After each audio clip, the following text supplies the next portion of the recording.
If you're wondering which laptops for travel are worth your money, stick around. After we run through each product, I'll give you my personal take. Would I buy it or would I skip it? No fluff, just my honest opinion.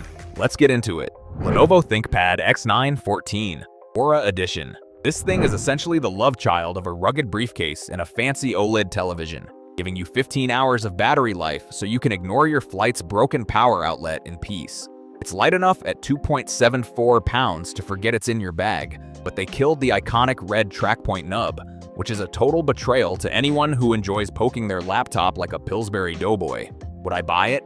Maybe, but only if I can get over the emotional trauma of Lenovo ditching the nipple mouse for a haptic touchpad. Lenovo ThinkPad X1 Carbon Gen 13 Aura Edition. This laptop is so light at 217 pounds that a strong gust of wind at the boarding gate might actually send your flight $300 investment into the stratosphere. It's got a screen so crisp it'll make your grainy travel photos look like National Geographic covers, yet the battery life is surprisingly mid for something that costs as much as a used jet engine. Would I buy it? Yes, because being the carbon king at the airport lounge is worth the overpriced admission fee and carrying a charger. Apple MacBook Air M4. Apple finally slapped the M4 chip into this thin slab of aluminum, and it basically runs so cool and quiet that you'll think it's actually dead until you see the 18-hour battery life flex on every Windows user in the terminal. It's the ultimate travel flex until you realize you're stuck with no fan and only 2 ports, meaning you'll be carrying more dongles than actual luggage. Would I buy it? Yes, because I enjoy the feeling of superiority that comes with never asking, is there a plug near here? Dell XPS 13 9345. Dell basically made a laptop that looks like it traveled back from the year 2077, featuring a hidden trackpad that makes you look like you're performing a seance just to click on a spreadsheet. The Snapdragon chip inside is an absolute battery god that lasts over 20 hours, but the touch-sensitive function row is a glitchy mess that will make you want to throw the whole thing into the hotel pool. Would I buy it? No, because I don't have the patience to play Find the Invisible Touchpad while I'm jet-lagged and caffeinated. Microsoft Surface Laptop 2025. This 7th generation beauty is like the MacBook's long-lost cousin who actually knows how to include a USB-A port and a keyboard that doesn't feel like typing on a sidewalk. It'll last nearly 20 hours on a charge, which is insane. But if you try to play anything more demanding than Minesweeper on this ARM architecture, the compatibility issues will make you cry. Would I buy it? Yes, it's the most sensible Windows travel machine even if it refuses to be a gaming rig. HP OmniBook Ultra. Flip.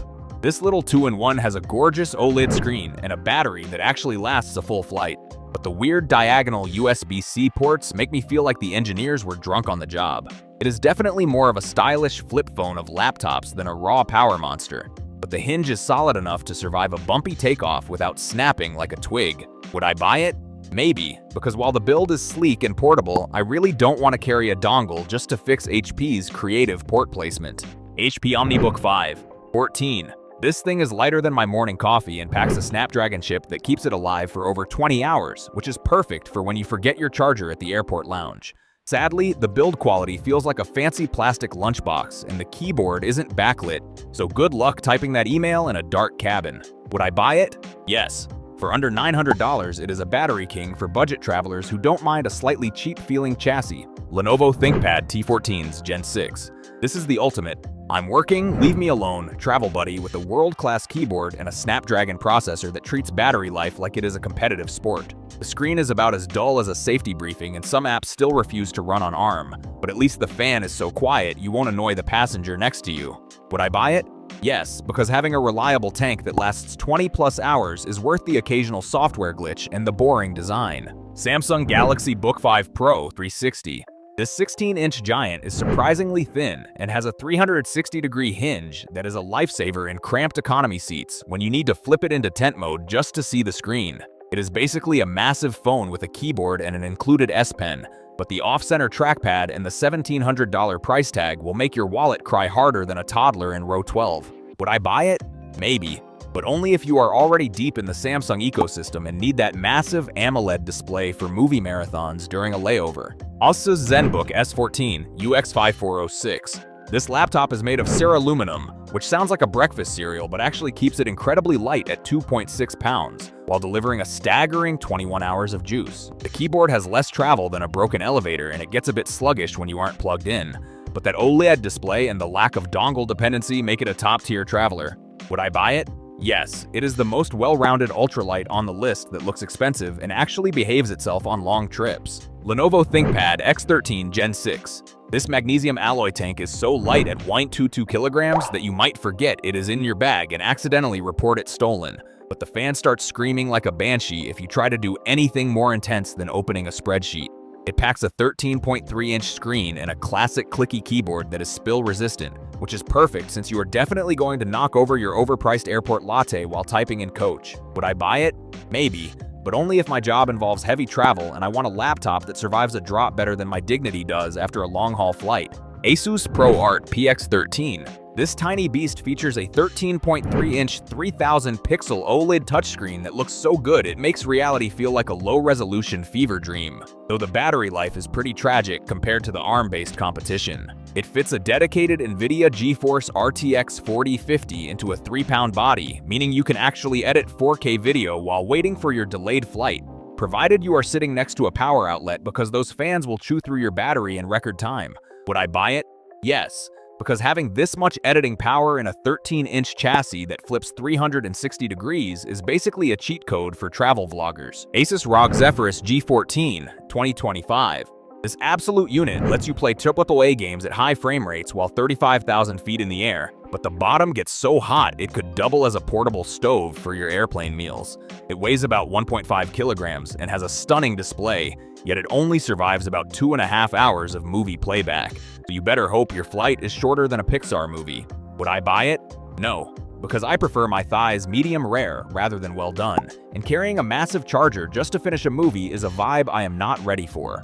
Apple MacBook Pro M5. The new M5 chip is so fast it makes the M4 look like it is running on dial-up, and with 24 hours of battery life, you could fly to Mars and back without needing to find a wall plug. It still looks exactly like the last 3 models, which is great for hiding from your spouse that you spent $1,600 on a laptop that looks identical to the one you bought last year. Would I buy it? Yes, because the new nano texture display means I can actually work on a sunny beach without seeing my own crying reflection in the glare. Lenovo Yoga 7 2-in-1. This 16-inch giant is basically a fitness equipment piece disguised as a laptop since it weighs 2 kilograms. And using it in tablet mode feels like you are trying to read a book on a dinner tray. It has a great 2K touch display and a 71 watt-hour battery that lasts over 13 hours, making it a solid budget choice if you do not mind your backpack feeling like it is full of bricks. Would I buy it? No, because travel-friendly and 2 kilograms should never be in the same sentence unless you are trying to win a weightlifting competition at the gate. Lenovo ThinkPad P14's Gen 6. This absolute unit of a 14.5-inch mobile workstation is built like a tank and packs an AMD Ryzen AI 9 HX processor that makes other laptops look like they are running on a potato. It weighs about 3.5 pounds and has a 180-degree hinge, which is great for when you are cramped in economy class, but honestly, it is thicker than your favorite airport burger. Would I buy it?